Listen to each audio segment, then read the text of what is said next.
Monsieur le maire et vice-président du département, cher Jean-Yves, je voudrais te saluer et te remercier pour ton invitation, ainsi que ton premier adjoint Claude et toute l'équipe du conseil municipal de Césaire. Je voudrais à mon tour saluer Jean Degarry, président de notre département, mon collègue de la région Allier, tous les élus qui sont ici présents, les conseillers municipaux enfants aussi qui sont avec nous, et saluer chacune et chacun d'entre vous. Dire que tout d'abord, c'est aujourd'hui le début de la ronde des vœux, puisque effectivement c'est la première cérémonie à laquelle je participe, et c'est toujours un moment de partage. On prend le temps. On a eu la période des glorieuses au mois de décembre, puis la période des fêtes où on s'est retrouvés en famille, entre amis, et on prolonge encore durant cette période des vœux. Et c'est important dans une société où tout s'accélère, où on veut toujours aller de plus en plus vite, et bien de savoir prendre le temps de partager des moments comme cela, des valeurs humaines qui sont faites sur l'amitié, sur la fraternité. Je voudrais présenter les vœux à la commune de Césaria et dire aussi combien tous les projets qui sont en cours montrent le dynamisme de votre commune. C'est aussi l'occasion de souligner, comme vient de le faire Jean Degarry, le rôle des élus, l'investissement des élus qui effectivement se mobilisent semaine après semaine, jour après jour, pour voir la réalisation de ces projets. C'est pas toujours facile, avec des dotations de l'État qui sont en baisse, avec des réglementations qui sont souvent compliquées, mais qui arrivent quand même à répondre du mieux possible aux besoins qui sont exprimés par la population. C'est aussi le rôle du département, de la région, qui, aussi bien dans l'Ain que dans notre nouvelle région Auvergne-Rhône-Alpes, cherche, sans augmenter les impôts, je crois que c'est un point important qui est partagé par nos collectivités, et bien là aussi à remplir les compétences du mieux possible et accompagner des projets comme ceux que vous pouvez avoir, des projets importants sur notre territoire. Je pense bien sûr au réaménagement de l'îlot Bouvard.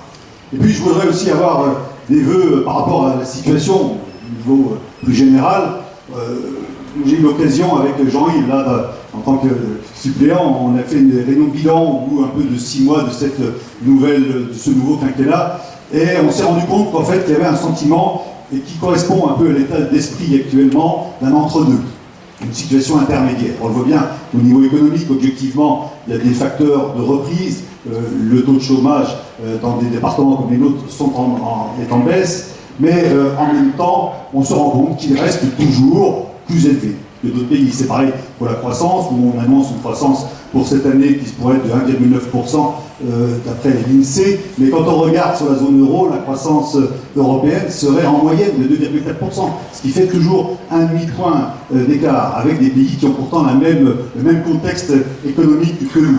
Donc c'est vraiment un peu une phase d'entre-deux. C'est pareil au niveau de la sécurité. Je crois que nous nous réjouissons tous de voir l'État islamique être aujourd'hui complètement éliminé des territoires syriens et irakiens, mais en même temps, les risques d'attentats restent toujours très élevés dans notre pays, il ne faut pas l'oublier. Et d'un point de vue intérieur, on a pu voir qu'il y avait toujours des zones en tension, des zones de non-droit, notamment à l'occasion des fêtes dans notre pays, ce qui montre bien que là aussi, le problème de la sécurité n'est pas réglé. Puis il y a la situation internationale, qui montre bien aussi que cette instabilité, elle existe autour de nous. C'est les tensions qui existent depuis des années, mais qui sont en train de ressurgir au niveau de Jérusalem, de la ville de Jérusalem. C'est la Corée du Nord. On a pu voir tous les incidents qui ont émaillé la vie politique en Iran ou au Congo. Mais tout ça, ça montre que nous sommes effectivement sur une conjoncture qui est instable. Et c'est aussi l'évolution de l'Espagne qui nous interroge, parce qu'avec la Catalogne, ce sont nos voisins proches. Tout ça montre bien, qu'effectivement,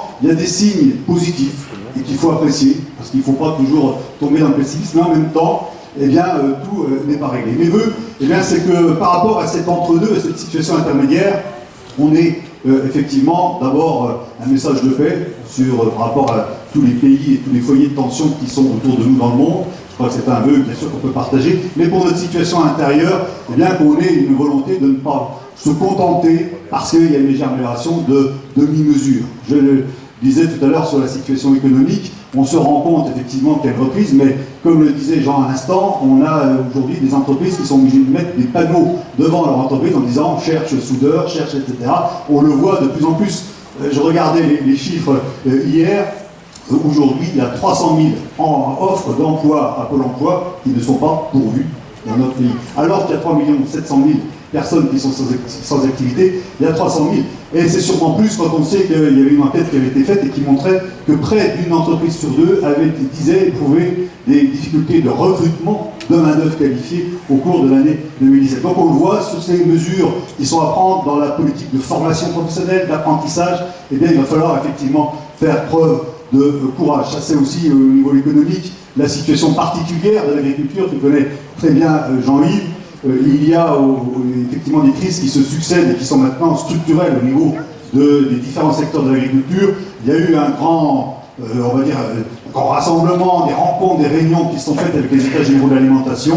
On attend maintenant une loi sur l'agriculture, une nouvelle, avec notamment l'intention, j'allais presque dire la promesse de la part du gouvernement, de pouvoir partir de la formation du prix, du coût de production, pour ensuite arriver au prix au niveau du consommateur, et non pas faire l'inverse comme c'est aujourd'hui. Ça sera un des chantiers importants législatifs. En tout cas, c'est un des sujets sur lesquels je regarderai particulièrement. Des vœux aussi pour qu'il n'y ait pas de demi-mesure en matière de sécurité, je le disais, parce qu'on se rend compte effectivement que nous sommes un pays dont la cohésion sociale reste toujours fragile et qu'il y a toujours ces territoires qui peuvent s'opposer les uns aux autres. Et là aussi, eh bien, il faudra qu'on sache faire preuve de fermeté. Puis également au niveau des finances publiques, je finirai là-dessus parce que on a vite tendance, vous savez, après les échéances présidentielles, législatives, où on s'intéresse aux grands débats nationaux, là on tourne vite la page et puis on a envie d'oublier que nous restons avec 2200 milliards de dettes, que nous avons, ce qui représente 98% du produit intérieur brut, que nous allons avoir cette année encore, en 2018, une augmentation des prélèvements obligatoires de 4 milliards 500 millions d'euros, avec notamment la hausse de la CSG qui s'annonce. On a pu constater la hausse de l'essence au 1er janvier, la hausse des timbres, la hausse du gaz, tout ça, ça vient effectivement marquer. Eh bien, ça montre qu'effectivement, nous ne sommes pas sortis de l'auberge, si vous permettez cette expression, au niveau de nos finances publiques, et qu'il faudra effectivement, et bien là aussi, savoir prendre les mesures courageuses pour que notre pays, comme les autres pays, eh bien, puisse effectivement léguer aux enfants et aux petits-enfants qui vont prendre ensuite le relais, eh bien, une situation financière qui soit plus saine. Donc vous le voyez, il y a effectivement des chantiers importants à faire. Nous sommes une année sans élection. L'année prochaine, c'est pas avant juin 2019, élection européenne. Et bien tant mieux, profitons-en pour travailler là où nous sommes. Le gouvernement, l'Assemblée et le Sénat au niveau national, les collectivités régionales, départementales et communales et intercommunales aussi, eh bien, puissent le faire tout au long de cette année 2018. Et puis, je terminerai en conclusion en ayant une pensée particulière pour celles et ceux qui souffrent du chômage, de la solitude, de la séparation, de la maladie. Et ça, je crois que là où nous sommes, et c'est l'importance aussi d'avoir ce tissu social, eh bien, c'est d'avoir cette vigilance, cette attention, cette disponibilité pour les plus fragiles d'entre nous, mais qu'on l'ait également au niveau des mesures qu'on va prendre. Il va y avoir notamment une révision de ce qu'on appelle les lois de bioéthique, c'est des sujets très particuliers, très techniques, mais en même temps, il faut faire attention à ce que ce ne soit pas les adultes qui soient en bonne santé qui décident par rapport à ceux qui peuvent se trouver eh bien, en fin de vie, par rapport à des enfants dans les termes de famille, etc., au sein des familles. Eh bien, il faut qu'on ait attention aux plus vulnérables. Et ça, je crois que c'est aussi quelque chose qu'on doit avoir, non seulement dans notre vie quotidienne, mais également dans nos évolutions législatives. Vous le voyez, il reste beaucoup à faire durant l'année 2018, et je vous souhaite à chacune et à chacun d'entre vous eh bien, qu'elle vous apporte tout ce que vous souhaitez. Je vous remercie.